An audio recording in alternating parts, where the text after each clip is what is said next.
Hello all brothers and sisters, welcome to my YouTube channel Lascar Raghul.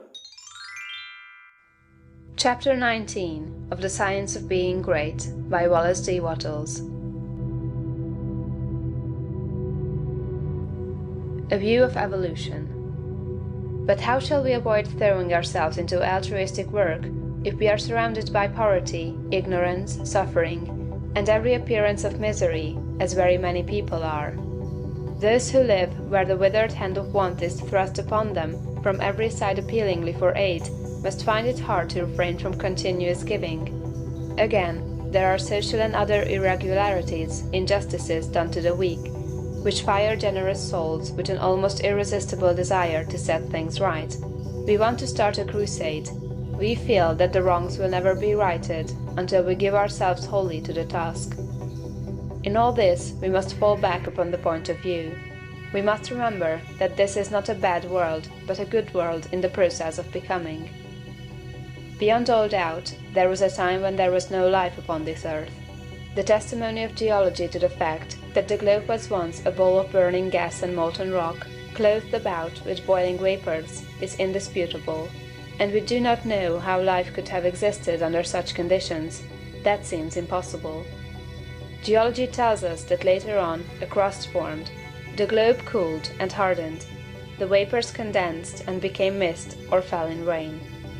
The cooled surface crumbled into soil, moisture accumulated, ponds and seas were gathered together, and at last somewhere in the water or on the land appeared something that was alive. It is reasonable to suppose that this first life was in single-celled organisms, but behind these cells was the insistent urge of spirit, the great one life seeking expression. And soon organisms, having too much life to express themselves with one cell, had two cells and then many, and still more life was poured into them. Multiple-celled organisms were formed, plants, trees, vertebrates, and mammals, many of them with strange shapes, but all were perfect after their kind, as everything is that God makes. No doubt there were crude and almost monstrous forms of both animal and plant life, but everything filled its purpose on its day, and it was all very good. Then another day came, the great day of the evolutionary process, a day when the morning stars sang together, and the sons of God shouted for joy, to behold the beginning of the end.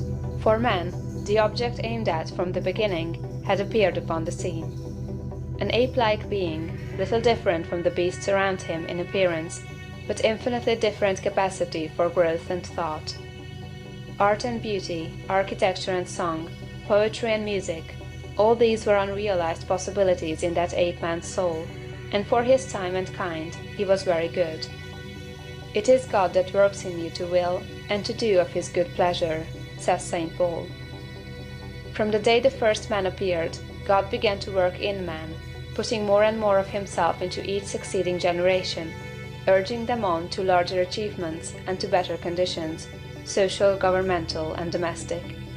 Those who, looking back into ancient history, see the awful conditions which existed, the barbarities, idolatries, and sufferings, and reading about God in connection with these things, are disposed to feel that he was cruel and unjust to man, should pause and think. From the ape-man to the coming Christ-man, the race has had to rise. And it could only be accomplished by the successive unfolding of the various powers and possibilities latent in the human brain. God desired to express himself, to live in form, and not only that, but to live in a form through which he could express himself on the highest moral and spiritual plane. God wanted to evolve a form in which he could live as a God and manifest himself as a God. This was the aim of the evolutionary force. The ages of warfare, bloodshed, suffering, injustice, and cruelty were tempered in many ways with love and justice as time advanced. And this was developing the brain of man to a point where it should be capable of giving full expression to the love and justice of God. The end is not yet. God aims not at the perfection of a few choice specimens for exhibition, like the large berries at the top of the box, but at the glorification of the race. The time will come when the kingdom of God shall be established on earth. The time foreseen by the dreamer of the Isle of Patmos, when there shall be no crying, neither shall there be any more pain, for the former things are all passed away. and there shall be no night there. End of chapter 19.